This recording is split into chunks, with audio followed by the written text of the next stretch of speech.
Bismillahirrohmanirrohim. Assalamualaikum warahmatullahi wabarakatuh. Alhamdulillah, hari ini kita kembali belajar tematik tema 1, subtema 1, pembelajaran 4 dan 5. Sebelum belajar, alangkah baiknya berdoa sebelum belajar. Bismillahirrohmanirrohim. Rabbi sidani ilman warzuqani fahman. Rabbi srahli sadari wa yassirli amri wahlul uqadatam min lisani yafqahu qawli. Allahumma inni as'aluka ilman nafi'an wa rizqan thayyiban wa amalan mutaqabbalan.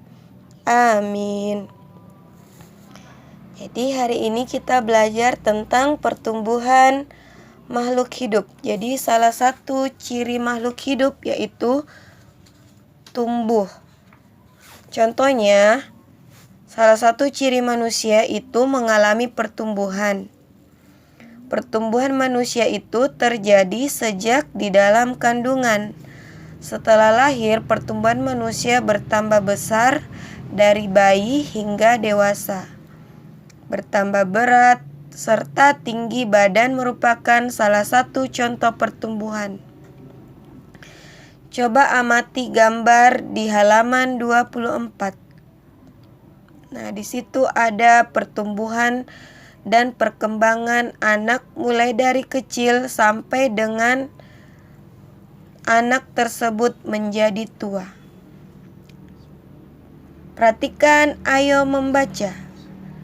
Makhluk hidup tumbuh. Nah, jadi manusia itu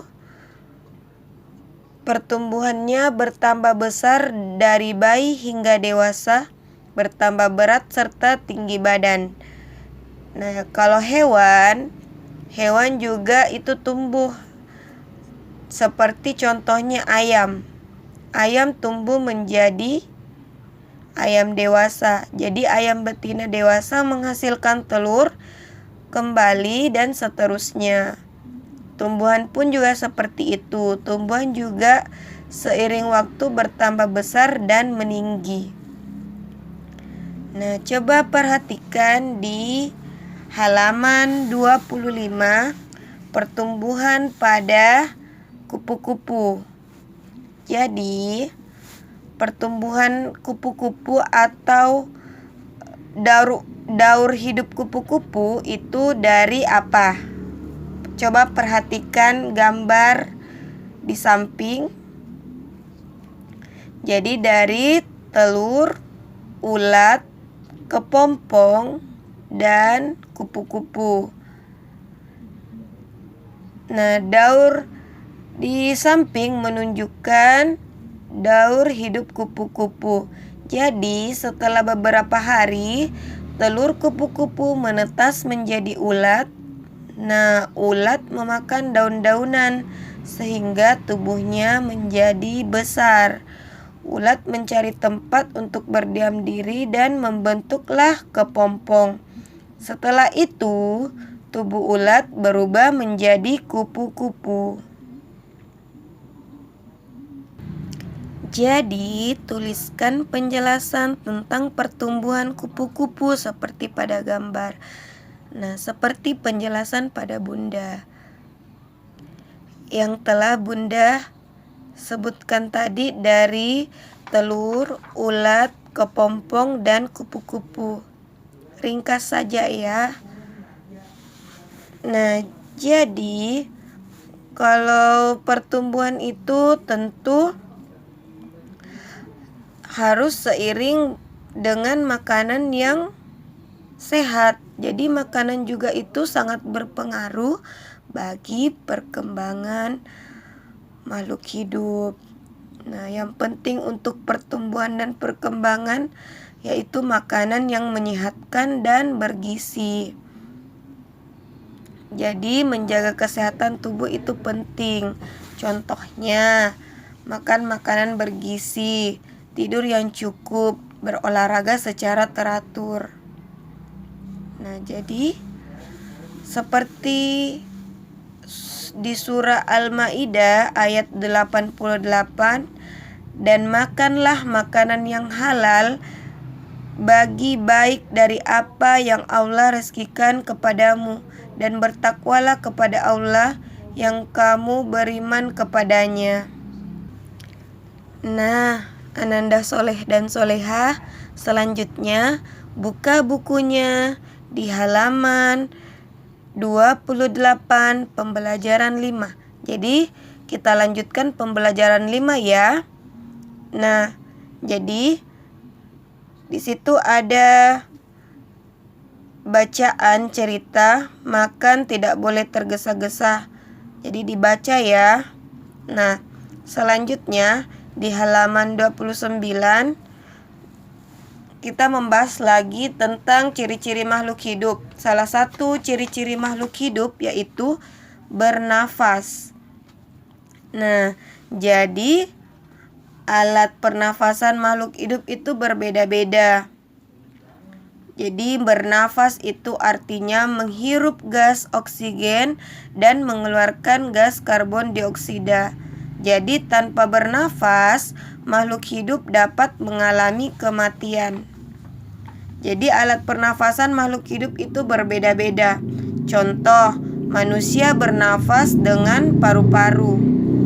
Ikan bernafas dengan insang. Namun, tidak semua ikan bernafas dengan insang. Lumba-lumba dengan paru-paru. Nah, juga sapi bernafas dengan paru-paru. Serangga bernafas dengan sistem trakea. Dan cacing bernafas dengan permukaan kulit. Nah, kalau tumbuhan, apakah tumbuhan juga bernafas? Bernafas atau tidak? Nah, jadi kalau tumbuhan itu bernafas, karena kan tumbuhan termasuk makhluk hidup. Jadi tumbuhan bernafas melalui mulut daun atau stomata. Jadi, seperti kita ketahui, tumbuhan melakukan proses fotosintesis. Proses fotosintesis adalah proses pembuatan makanannya sendiri dengan bantuan energi cahaya matahari. Dia memanfaatkan gas karbon dioksida dan air untuk menghasilkan zat makanan. Jadi kalau tumbuhan tidak bernafas berarti ia bukan makhluk hidup. Jadi tumbuhan itu bernafas ya. Cuman tumbuhan bernafas itu laju pernafasannya lebih rendah dengan laju proses fotosintesis. Nah, alat pernafasan tumbuhan itu disebut stomata yang terdapat di permukaan daun. Udara yang dihasilkan oleh matahari masuk melalui stomata lalu menyebar ke seluruh tubuh tumbuhan. Jadi, kita harus selalu bersyukur karena Allah memberi kita paru-paru untuk bernafas, karena Allah juga menyediakan oksigen untuk bernafas. Jadi, Ananda Soleh dan Solehahnya Bunda harus selalu bersyukur kepada Allah Subhanahu wa Ta'ala.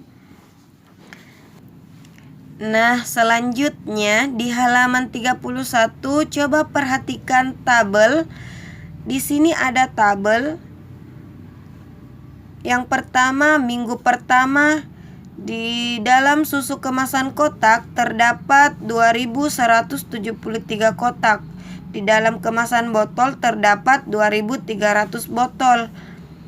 Nah, selanjutnya minggu kedua 4502 kotak dan di kemasan botol 1375 botol. Coba perhatikan dan lihat baik-baik di halaman 31. Selanjutnya di halaman 33, dari tabel tersebut kita bisa menjawab soal ayo berlatih nomor 1 bagian A sampai D.